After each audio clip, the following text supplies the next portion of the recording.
Well, this is kind of interesting, but not unexpected. But I think more so from who this is actually coming from. And none of you, of course, should be surprised that, of course, in the wake of the election wipeout that they've had at the local elections, they're now talking once again about, do we do a deal with reform? What do we do? What does it look like? And we've said many, many times, we've seen the fors, we've seen the against, but always remember there are deep underlying issues between these two ideals and two parties that aren't going to work. Not all of conservatives are just going to go and flock to UKIP. They've got the Lib Dems that they can go to. That's their other option. A lot of them, that's a lot more valid option in many ways. And as we said yesterday, we had that guy, the ex-guy in charge of North Nottinghamshire City Council saying, yeah, if the party continues like this, it's dead within the next 12 months. If it does, and there's a split, I'll tell you now, a lot of them aren't going to go to reform. A lot of them, vast majority of them, going to go to the Lib Dems. I keep on stressing that so many times, but we've got, of course, the comedy stylings of Daniel Hannan, because yes, Daniel Hannan is now penning his own piece about, yes, a deal with reform. What does this actually mean? What does it all really mean? Let's dig deep, according to Hannan, as he looks at all the logic and math of all of this. We'll see. So, of course, it's Daniel Hannan, so we're in for a treat as always. So, before we do get on into this, please do remember to click on the like, share, and the subscribe button down below. Of course, there are links to my Patreon page, the Buy Me Coffee link, the YouTube thank you button, and of course, as always, there's the Pony Club down below as well. So, as always, let's crack on then into this. Coming, of course, from Conservative Home, the premier comedy website, and of course, none other than the clown of Conservative Home, Daniel Hannan, with forget for a moment the many hurdles around a deal with reform and focus on the logic and maths. Let's focus on the logic and maths of all this. Anyway, Rome's entire future, or so the story goes, was inscribed in 9 prophetic books. The Cumean Sibylla offered to sell them to the very young city, but Tarquin, the last of Rome's 7 kings, thought her price too exorbitant and refused. She went away, burned 3 of them, came back offering the remaining 6 at the same price. The king refused again, so burnt 3 more and offered the last 3 at the still original price. Tarquin, now desperate, paid up. Yes, the good old-fashioned Roman, not again history, but folk tale around ancient Rome pre, really in some cases recorded history, in some cases. But what's the moral of that story? If you see something for a good deal, even if it's exorbitant, maybe you should put up the money for it. Anyway, kind of an odd piece to open with, but it's Daniel Hannan. There you go. So, will this now same dynamic govern the relations between the Conservative Party and Reform UK? So hold on a second. In that story, who's Reform, who's the Conservative Party? That doesn't exactly match. That's not exactly a good representative on that. Who's Reform? Is it Tarquin, Rome's last king, is the Conservative Party? Is the Sibyl Reform UK, or is it the other way around? Anyway, back to this. So last year, when Tories were ahead, of course, of Reform in the polls, I suggested this on this site that these two parties should do a deal. At that time, both sides rejected the idea. The Tories with particular vehemence. Why I was asked, should a party with 121 MPs be treated on equal terms with a party of just 5? Now, in the aftermath of the local elections, Reform is, of course, more emphatic in its rejection of any talks. Its supporters are now convinced they can win a majority all on their own. Well, I suppose anything is possible. And here's the thing: so long as there are two parties on the right, that vote is always split. The vote is always split. Farage knows, just as Kemi Badenoch knows, you can't win as a right-wing party if you do not, quote, unite the right. You are seeing that phrase being talked more and more about by right-wing pundits in the right-wing press time and time again. We need to unite the right. Because they all know they cannot win if the vote is split. So, back to this. But I have been in politics long enough to know that when the wheel away turns. Is Daniel Hannan a Wheel of Time fan? Who knows? He might be. No one, of course, is ever on top or underneath forever. The trouble is that any given time, one of the two rightist parties will always be doing better than the other, and therefore disinclined to, of course, talk terms. Exactly. Why would you be willing to do talks? And it's not just applies to the right. It sort of applies for pretty much every other political party. Why would you do a deal with a party that isn't winning, isn't in parliament, has a small number of MPs? Why would you? It's always the same question, always comes back to it. That's how they find themselves. It's the same for any party, really. The problem, of course, then comes exacerbated by what psychologists call optimum bias, or optimism bias, shall we say. A tendency that is, of course, very strong in politicians as in anyone else. And in my 21 years as an MEP watching elections around the world, I do not remember a single candidate ever saying, actually, the polls are being way too generous to my party, and I expect to underperform them on the day. Again, very true. Still, of course, numbers remain. If the three biggest parties were all to score 25%, Labour would form the next government, despite only getting half the combined vote of the two rightist parties.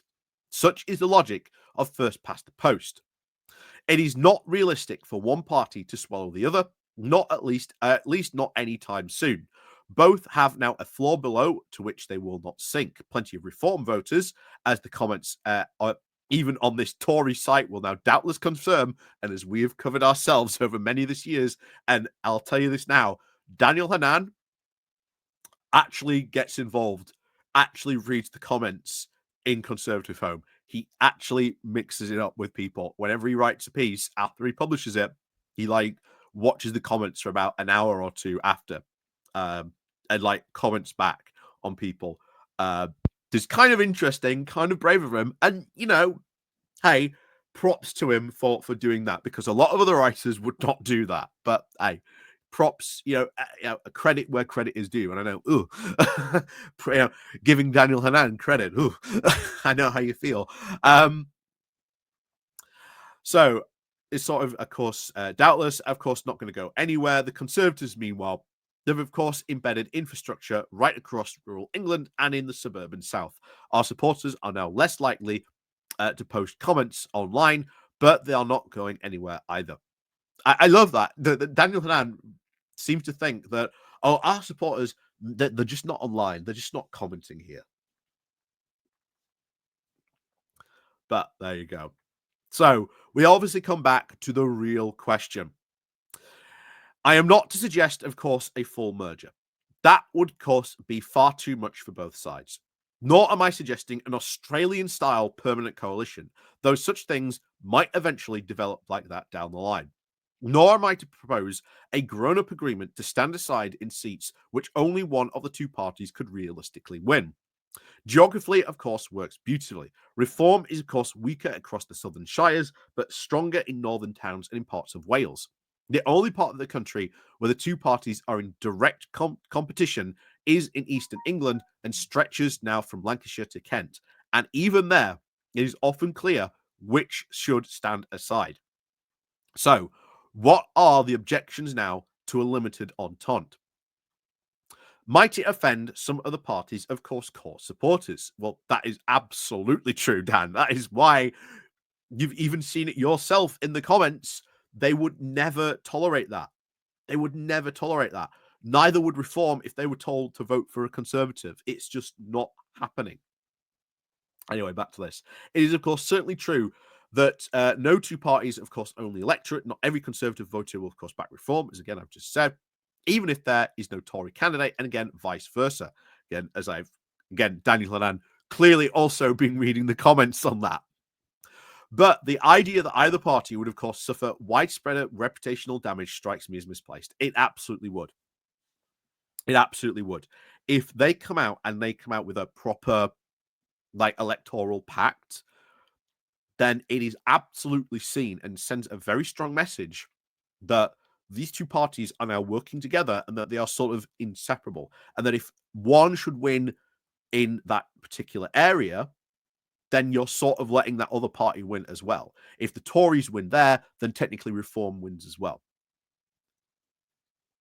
This has always been, and bear in mind, Daniel Hannan should know this. This has always been the big argument against tactical voting coming from the Conservatives. Even Daniel Hannan has made this argument against tactical voting. That it's so obvious. Everyone can see what they're doing from a country mile. That, a vote for the Lib Dems lets, the Labour get in. Strange how all of a sudden that thinking's now being reversed, but there you go. Anyway, Farage did, of course, stand down in favour of some Conservative candidates back in 2019. The fact that the failure of the victorious Tories to thank him in any meaningful way struck me, of course, as a mistake. But that is all water under the bridge. The point is that it did not, of course, dent his support. But he wasn't running. Like, he wasn't running to win. And still then, the areas that he, quote, stood down in were areas that maybe he could have done well in. Maybe he could have won.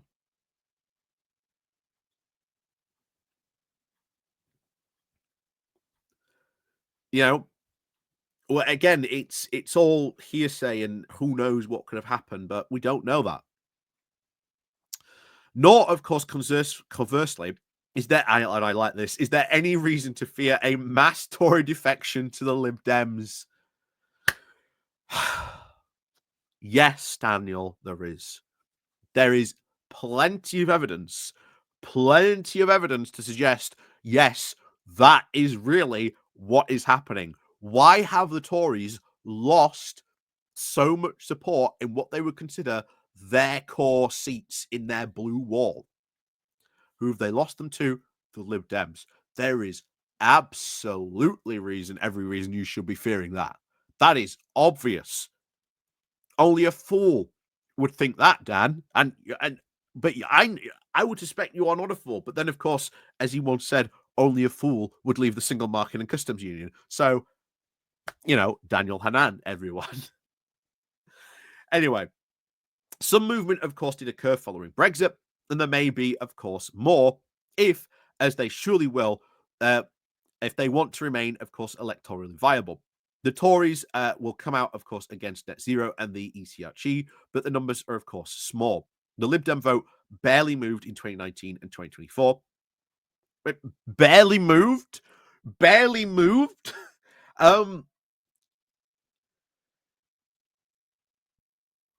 Who did they take seats from in 2024? Who did they take seats from in 2024? It was the Tories. The Lib Dems took seats from the Tories. That contributed to their ultimate defeat and their wipeout. It's the same every single time there's this mindset these Conservatives have that they just don't have to worry about the Lib Dems, and yet it's their biggest competitor. Anyway, the reason, of course, the party nearly quintupled its MPs is that lots of Conservatives voted Reform. Why not Conservatives voted for Lib Dem in those areas where, you know, you lost to Lib Dems? The denial about the Lib Dems is real. It's real, and it's right there in that sentence. Anyway, no, he continues, the real problem has to do with egos. There is a lot of bad blood between the two leaders. Both can, of course, be very stubborn. From Farage's point of view, it might be worth waiting for another election cycle, then, as he would hope, go into talks as a stronger party. But at what cost to the rest of us? The homeowners, the taxpayers, the parents, drivers, business owners, crime victims. That's really weird. That you might, of course, say that none of this needs to be decided now. But once candidate selections, of course, gets underway, deals become very much harder. In any case, might we not, of course, do what the Greens and SNP used to do in Scotland? That is, increase our combined number of MSPs by each standing only in the constituency or the top or of the top up elections, not both. Wouldn't it be worthwhile doing a dry run for the general election?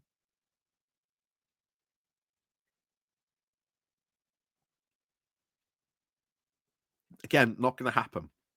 Not going to happen.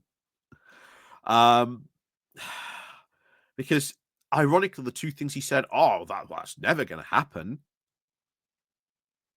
Because yeah, Conservatives are never going to. There's a lot of Conservatives are never going to vote Reform, and a lot of other Conservatives, given the choice, would also never put their cross next to Reform. They would rather vote Lib Dem.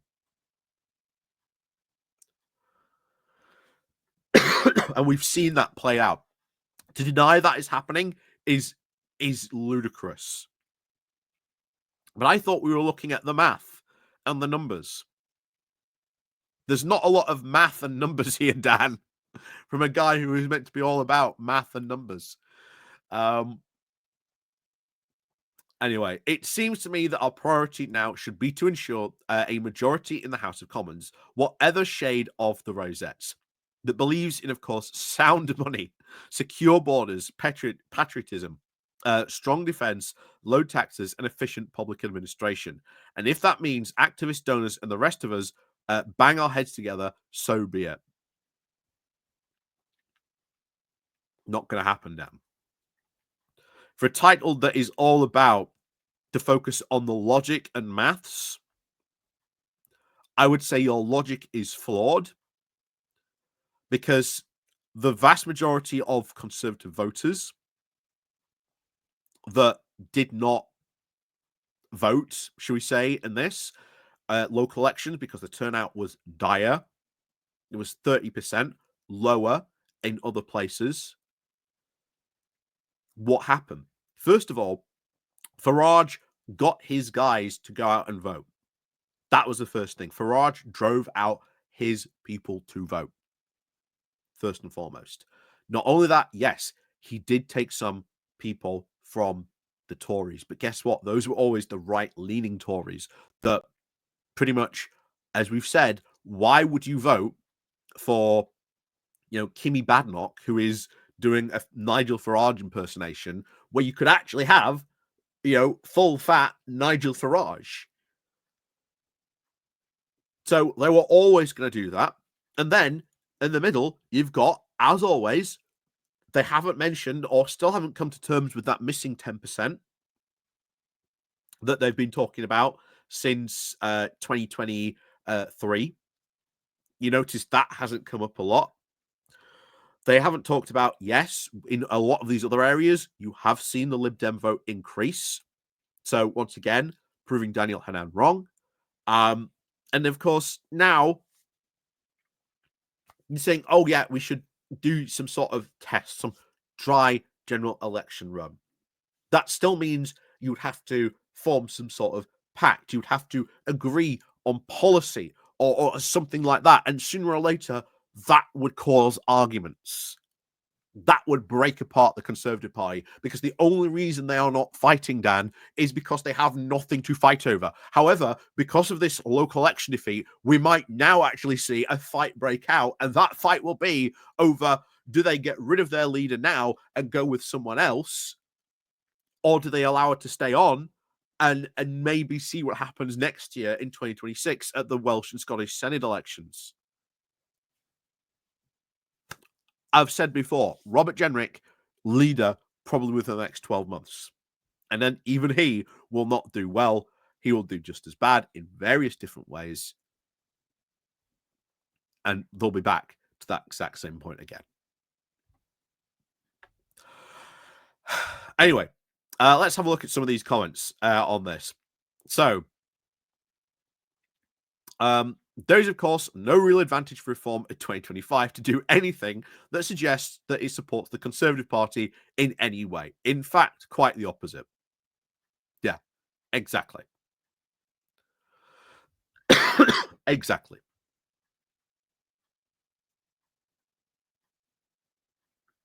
Yeah. Someone says here, the message from the 2019 general election was that the leadership of the Conservative Party can never be trusted. Add to that the experience now of the Lib Dems in the Cameroon coalition, and I think the Farage and Reformsters should still very well clear of any formal agreements. Again, not right. Again, he's not right. He's not wrong in that one. That's why Ed Davey is getting his revenge very much so on the Conservatives, as we talked about during his 2024, election holiday he almost had. So this is now the psychoderm, of course, in the room in this article where Hannan writes that, of course, the priority should be to form a majority in the House of Commons, whatever shade of its rosette, basically forming a coalition government. So if the Conservative Party actually, of course, believed in those things, there is, which are, again, a good summary of what I'd like to see from a government, then why did they spend a decade and a half doing the exact opposite? This is, of course, the Conservative Party that let inflation run away, ramped up net migration to an unprecedentedly high levels, let our nation's defences wither, raised taxes to record levels, while seeing public service productivity fall steadily. So, where is all this evidence that they've raised from these now policies? On the evidence today, we get, quote, sound money, secure borders, patriotism, strong defence, low taxes, and efficient public administration, is to now very firmly reject the Conservative Party, whose relevance now and passions is nothing of those things. And this is what you see. This is the big thing. You get a lot of these people who have really gone from the Conservatives' reform to that. You had 14 years in government, you failed. A lot of people in 2019 really got disenchanted by Labour from the Jeremy Corbyn. I know I'll get in trouble for that, but a lot of people that are ex-Labour and that type didn't like Jeremy Corbyn a lot. After 2017, his popularity dropped. They didn't like him. Who did they vote for? They went and voted for Boris because they believed what he was saying. They believed in the whole levelling up agenda. What happened? They lent the Conservatives their vote. Didn't happen. Didn't work out. So now they've gone, right, we're going to trust Farage. I know it's bizarre to try and understand that, but that is seriously the situation you have. It's seriously the situation you have. And I know it's difficult for some people to get their heads around about that. Why would these people vote for someone like Farage, put their faith in Boris Johnson when they, quote, could have had, Jeremy Corbyn? It all goes back to the fact that a lot of people could not understand why Jeremy Corbyn lost, his downsides, his bad sides, the fact that he was a poor leader. And have they gone back to the Conservatives? You know why? Because a lot of them, if you generally do ask them, Starmer reminds them of Cameron, comes across as very Cameron-like, and they don't trust David Cameron. But anyway, back to this. I would, of course, suspect good money that a Labour staffer has already prepared a billboard with different variations on each party leader in each other's pocket. Yep, just what happened to the SDP in the early 1980s. In fact, you can go back and you can watch a lot of spitting image sketches on that.